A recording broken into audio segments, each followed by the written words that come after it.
Get this started. Someone close the door. Please.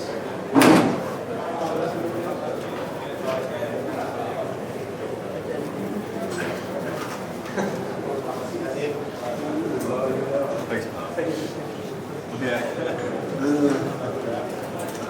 Okay, so can everyone hear me well?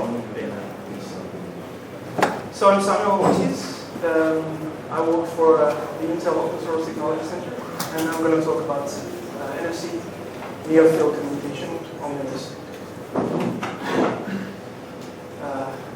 As I'm not sure everyone here is fully aware of what NFC is, I'm going to quickly go through the NFC basics, then talk about the various stacks that are currently available for Linux as NFC stacks. Then I'm going to talk about our work, the upstream Linux NFC stack. And I'm going to go through one specific example to show, to describe the APIs that we provide from user space or from user space. So first of all, what is NFC? It stands for Near Field Communication. And indeed, it's a very short-range wireless technology, short as in less than 5 centimeters. The throughput is also very low. The most you can get is, well, some of them do more than 500 kilobits per second, but typically you will get less than 500 kilobits per second. Those are really cheap devices, tags or even NFC chipsets. They're really cheap. And well, NFC is not Bluetooth. It's not RFID. It's quite simpler than Bluetooth. Much less profiles and much less complex. It's partly standardized by the NFC Forum, not completely. So actually a lot of NFC manufacturers are doing their own things in their own corner. And the idea of NFC is basically to tap devices or devices and tags and share data. So you tap and share. And what you share are NDEFs. NDEFs stand for NFC Data Exchange Format, which is how the data is actually transmitted between two NFC devices or one device and one tag. And as I said, you have NFC tags, which are slim pieces of paper with a cheap antenna on it and a very small amount of memory, and they contain some saved data that you can usually write on and erase. And then you have NFC devices, typically a mobile phone with NFC capabilities. You have three NFC modes. The most common one is the reader and writer mode. So in the first picture you see an NFC device, which is the phone, that's just reading an NFC tag, static data read by an NFC device. The second mode is NFC peer-to-peer. There you have two NFC devices exchanging data. So we call it peer-to-peer, NFC call it ELCE. It's the same thing. And finally, the last mode is card emulation. So your device pretends to be a tag. And this is mostly used for payment ticketing, where you provision your device with some sort of credentials that is given by a bank or your mobile operator, and then your device pretends to be a tag, and you pass your device in front of I don't know, a metro reader, and this is how you pay for your trip. The use cases for NFC, they're very wide. You can even have your cat wearing an NFC tag, an NFC necklace.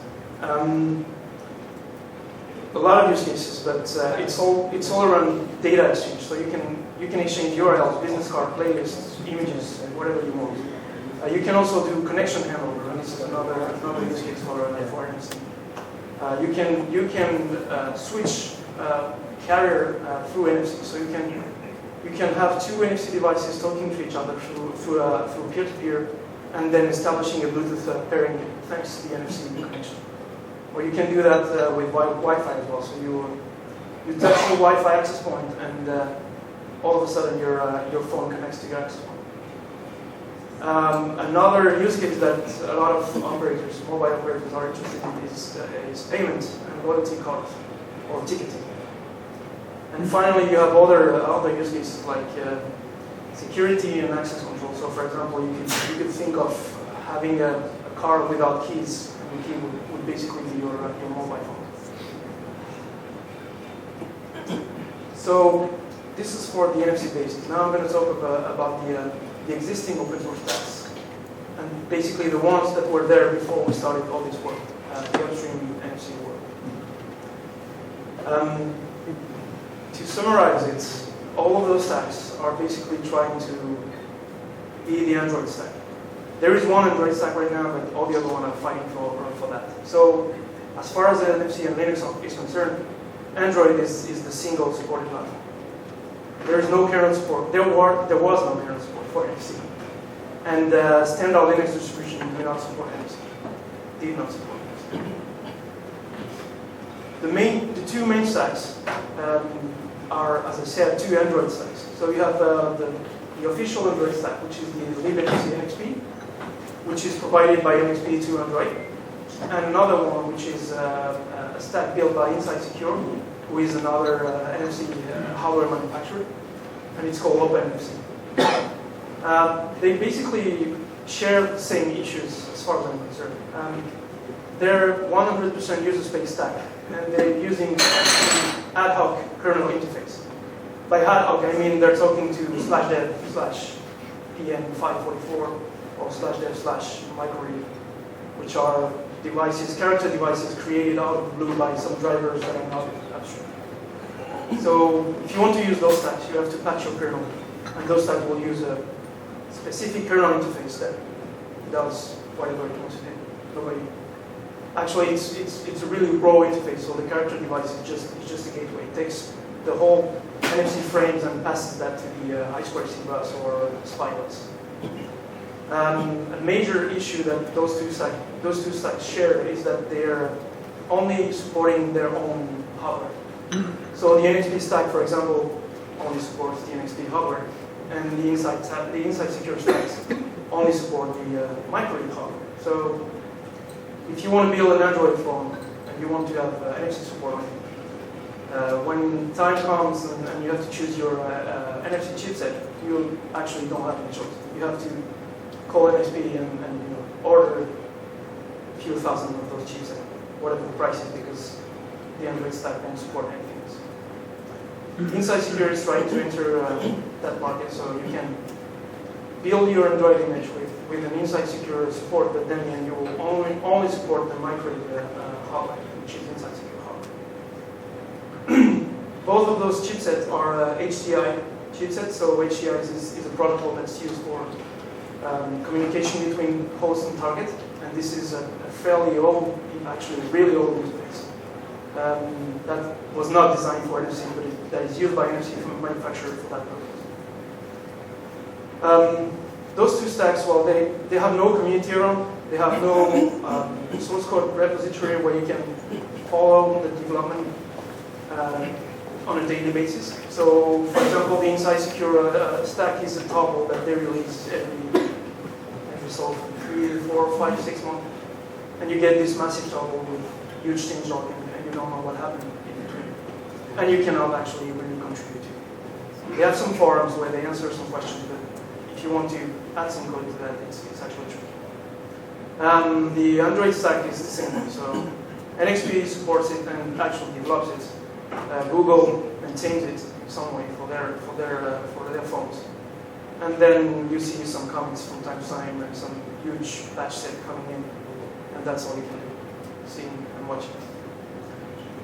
So yes, they have exclusive support. They have no visibility, and the only people driving those two stacks are the ones that are interested in those stacks, so Google and Inside. There are a couple of other stacks. One of them is NFC PI. It's a Python stack. The implementation is actually fairly nice. It's nicely implemented. It's been designed and implemented by Sony.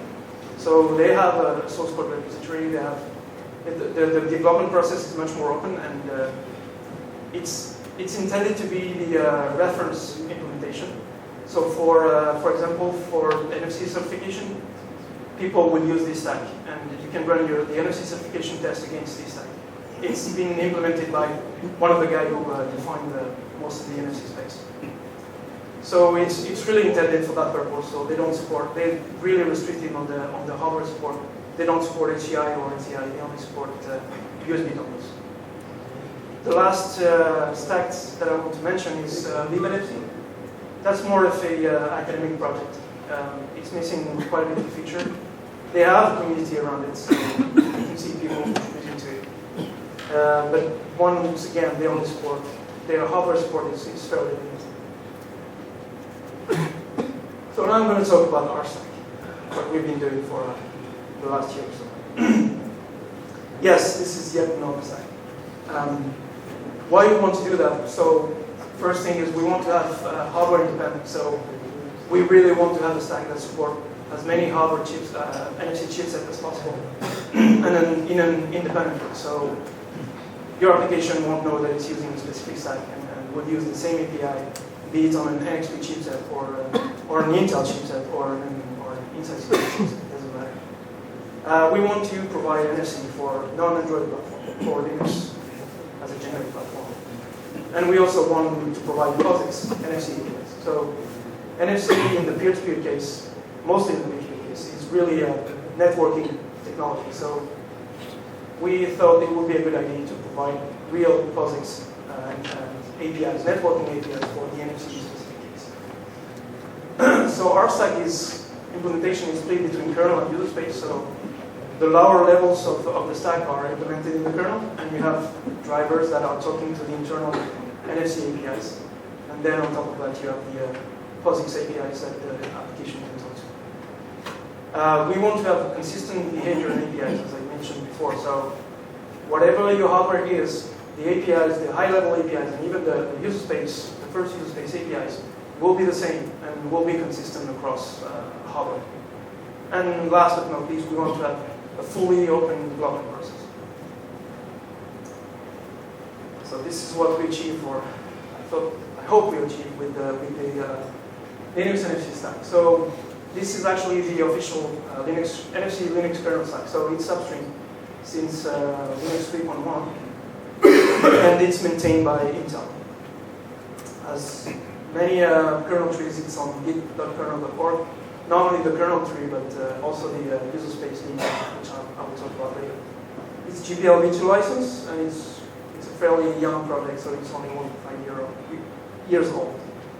The kernel and user space split is there, and the development is open. So you can talk to us on mailing list, on IRC, or whatever your preferred communication media is. So this is the overall picture of our stack. So as I said, the lower levels of the stack are in the kernel. And there are two main user space APIs. One of them is the netlink APIs that is used for basically out-of-band operations. So if you want to start an NFC call, if a tag is detected, then all this will go through the NFC netlink API. If you want to do data, real I/O, then you will use a new socket family that we define, which is AF-NFC. So as I will describe later during this talk, you basically will use your regular network API to do NFC operation with this stack. So on top of this kernel API, we implemented a daemon, which we call NERD, that defines dbus APIs. The dbus APIs we try to make it really simple, and the application can either talk to these dbus APIs, or if they want to do really low-level operation, or they can talk directly to the kernel through the netlink or the socket API. The kernel architecture. If you look at the bottom of this picture, this is basically the chipset that we support right now. So the PM533 is a family of chipsets, family of USB dongles that we support. Those are cheap dongles that we actually use for development. You can just plug them in your computer and do NFC stuff. And NCI and HCI are a communication protocol between the host and the target. NCI is a protocol defined by the NFC forum and is very much NFC oriented. So it's the way to go forward as far as host-target communication protocols is concerned. HCI is a very old one that was designed by the ETSI for actually SIM card and secure element communication. And they basically took that and said, okay, we're going to use that for NFC for our chipset. And by they, I mean NXP and Insight Secure, the two main NFC manufacturers. So we have support for both of those protocols, NCI and HCI, and below HCI you still have one additional layer, which is simplify HPLC, and we support that as well. Microread is the Insight Secure chipset, and PN544 is the Android-only supported chipset from NXP. And Y-Link is a TI. So on top of those protocol stacks, you have the NFC core, which basically handle the tags, the devices, the adapters, and on top of that, you have the two user space APIs. The netlink socket API, as I described, is for out-of-band operations. So you want to, so basically you detect a tag, and through the netlink socket, we will push some information about this tag. Which type of tag is it? What operation it supports, and for LCP devices, we will also send some information about what services it supports, so that user space can export that and application aware of what kind of device we detect. Next to the netlink socket API, we have the NFC APIs, and we define two NFC socket prototypes. One of them is LCP, and this is used for peer-to-peer communication with NFC. And another one is a role protocol, where you can basically use an NFC socket, and whatever you send to this socket will be sent straight to the driver as it is. And this is, we actually really need that for tag support. So whenever you want to read or write into a tag, you send some very specific commands that are specific to each type of tag that are defined by some manufacturers. So this is not something that is uniform and harmonized across tags. So you really have to have an application that builds your commands and send that to a role socket. So on top of the kernel, we have the NFC daemon that we call NERD. What NERD does is handling tag-specific operations. So it goes through the raw sockets, and for reading a type 1 tag, for example, you have to send some specific command. It opens a raw socket after it detects a tag and send those commands there. And those commands will be sent and modified to the host. Besides tag handling, we also support several transport protocols on top of LTP, which is NFC peer-to-peer. We support handover, NPP, which is the Android way of doing data exchange over peer-to-peer. And we also support SNAP, which is the NFC forum way of doing data exchange over peer-to-peer. NPP is actually it's completely deprecated, so Android still supports, but it also supports SNAP right now. NPP has been defined by Android because SNAP was not ready yet. So they wanted to have some sort of protocol to exchange data, to have two Android devices exchange data. But we do support it with NERD, and we also support SNAP and handover. Handover, as I said, is a way for two NFC devices to switch carriers. So whenever you want to exchange a big amount of data, you don't want to do that over a 200 kilobit per second NFC link. So what you do is you do Bluetooth handover. Your two devices exchange some Bluetooth credentials and do a pairing, and then switch to the Bluetooth carrier. So in BlueZ, for example, we have now a NERD plugin that registers against NERD to do the handover. So this is all pretty well integrated. NERD does the NDEF parsing. So whenever your device sends you data, it's formatted through an NDEF, which is the NFC way of defining this data exchange protocol. NERD parses that and exposes that through the debug API in a very simple way. By simple, I mean as simple as possible. So if you want to write a simple NFC application, use the NERD debug API, and you will only know what you need to know about the data. You won't know the gory details of NFC. You just know that, okay, this is a URL, this is a playlist, or this is a business card. It's all plugin based, so whenever you want to implement something new, you basically will do that as a separate plugin. And the dependency list is fairly small, so we only depend on glib and libnetl, which is libnetl. So I built those two. Well, I'm trying to compare the various NFC stacks as far as hardware and features are concerned. For the hardware, as I said, that was one of our major goals when designing this stack, was to be hardware independent and be able to support as many NFC chipsets as possible. And as of today, we support already more than any of the other stacks.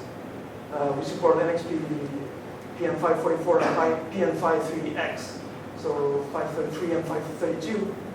We support TI NFC Y-Link, and very soon we're going to support Inside Secure Microread. We have that working ready to push that upstream. As I said, Android only supports PM544, and Inside Secure only supports its own chipset. As far as features are concerned, we support more interfaces than any of the other stacks as well. The only feature that we're lacking right now is card emulation. So we cannot do payments with NFC. This is not something difficult to do, but you really have to be integrated with other subsystems in Linux. Secure element handling is something that we don't want to do in NFC. This has to be something separate, and we still, we don't know yet who is going to do that in Linux and not in Android. Android has its own secure element API, but there's no such thing within it right now. So we're still looking at it and trying to make sure we define the card emulation API as compatible as possible with what's going to be defined next for secure elements. We do Bluetooth handover, and we're planning for Wi-Fi handover as well. Our plans, as I said, we want to support card emulation really soon. So we're probably going to follow the Open Mobile Alliance API, what seems to be what everyone is following nowadays. So it seems to be I don't know. It's something that everyone follows, so we're probably going to follow that as well, because this is the standard API, in fact. We want to improve MyFair support. MyFair is a specific tag family, and it's mostly used in transportation. So if you have an NFC bus ticket, it's probably MyFair based. It's defined as type 2 or type 4 tags, but here again, NXP, who defined the MyFair specification, slightly changes the type 2 or type 4 specification to support their own tag. So we have to add a lot of code in tag handling code in NERD to support all the various MyFair tags. We're also going to support the Inside Secure chipset real soon, probably before the end of this year. And our long-term plans, we want to do Wi-Fi handover. We want to do OPEX and IP over NFC once this is actually specified. OPEX and IP over NFC are NFC RFC for now, so it's not really written to stone. So, a spec that is about to be finalized is the personal health device communication. So you have Bluetooth qualified for that already, and the NFC guys are also defining something similar for NFC. And we probably want to work on libnerd for application to have an easy way to use the Netlink API, the NFC kernel API. Now I'm going to go through one example to show what kind of API you can use to implement your NFC application. So I was planning to do that for handover, but handover is not, it's not really interesting. So I'm going to talk about PHDC, which is the personal health device communication. This is basically for medical and fitness devices to tell you what's your heart rate or if you're going to die or not soon.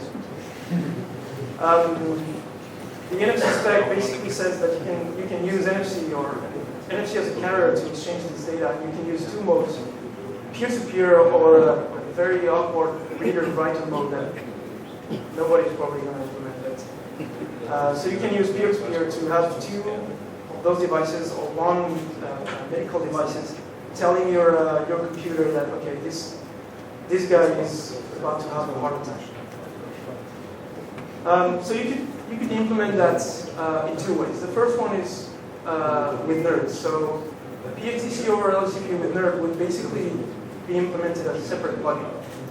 And you would define a near the peer-to-peer driver that would use the NFC service name. So URN, NFC, SN, PHDS is defined by the NFC forum, and this is where your PHDC device is going to connect.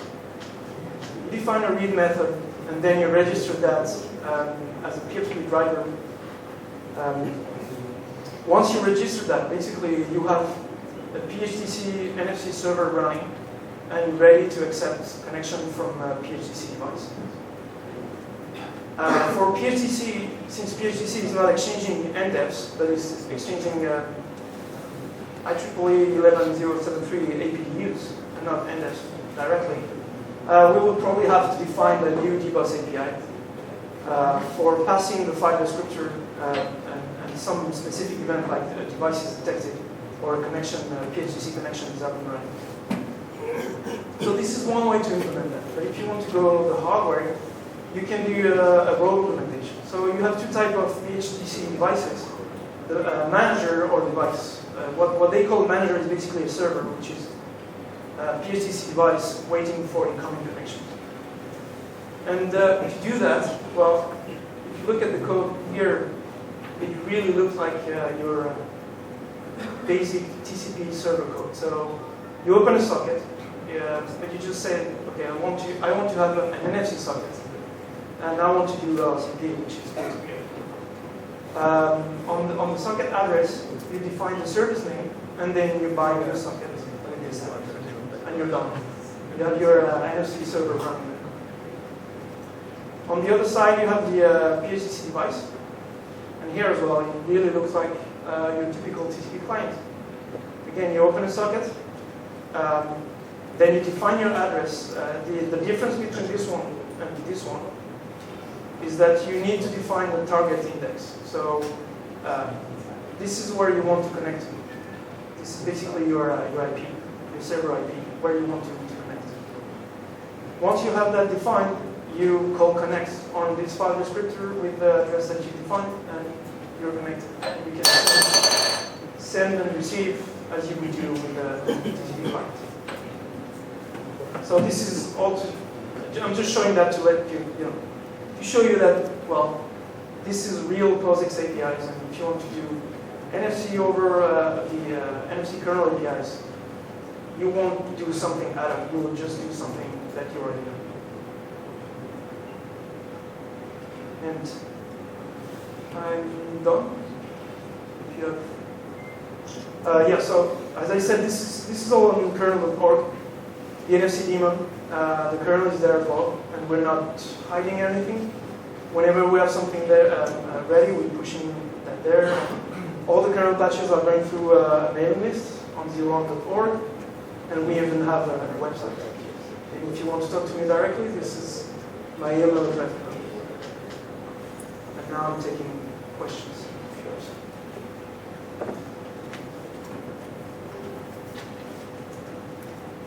Yes? Do you think Android will move to this new stack? This is usually the first question I always get.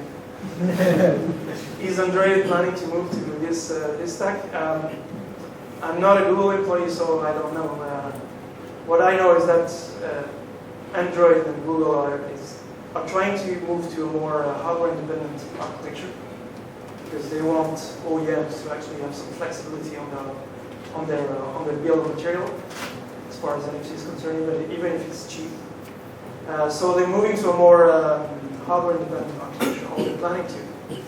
But I don't know if this is going to be the one they're going to pick. It would make sense, even if you don't want to use the NFC daemon, moving to the NFC kernel APIs would make sense to them.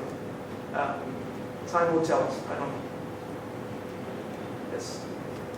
Are there any other reasons that core emulation is put on Android to not hit this step? So the question is, are there any other reason than card emulation for Android not to pick this step? Again, I honestly don't know. They never. I talked to the Android guys, but for other reasons. Basically, because they're quite flexible with the NFC specification, so they always come up with releases that twist the NFC specification in some way that you're forced to follow because they're shipping millions of devices. So this is the only interaction that I have with those guys, but they're probably not allowed to tell us what they're planning to do. But probably I can see how they wouldn't want to use the NFC daemon right now because we're trying to define a very simple dbus API for application to have really simple NFC interface to use.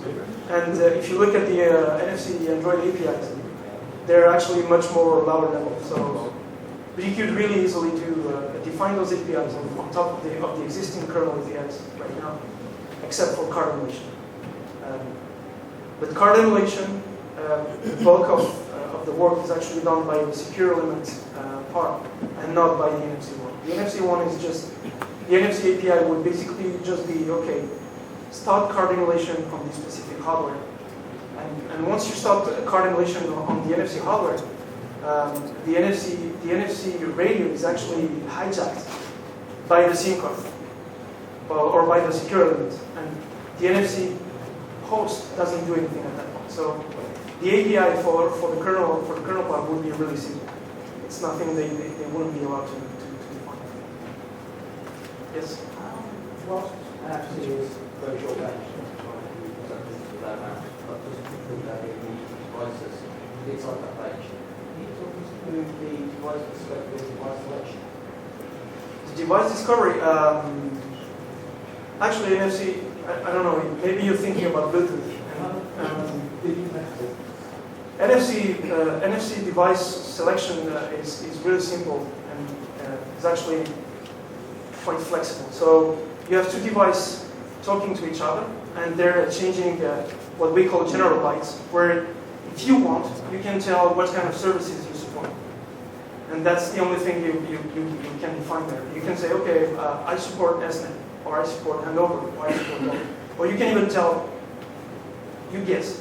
One device, 5 tags, all inside 5 seconds. What's that? One device, 5 tags, all inside range, and one select device. I didn't get your question. If I've got one device, Yeah. 5 tags, Yes? Oh. how do I select which tag? Oh, okay. Which tag? You actually, okay, I see what you mean. If you have one device and 5 tags, I know one chipset that is capable of seeing multiple tags, but it will only tell you, I'm seeing this tag right now, or I just activated this tag, but those are the other ones that I'm able to see if they're on a different on a different radio. So you have type A, type F, and type B tags. If you have 2 type A tags, you will all only see one. If you have 1 type A and 1 type F, you potentially can see 2 if your hardware is capable of doing so. Devices is the same thing. So you can do peer-to-peer of type A or type F. If by chance you have one device that does type F and another one that does type A, and you stack them, you may see both of them.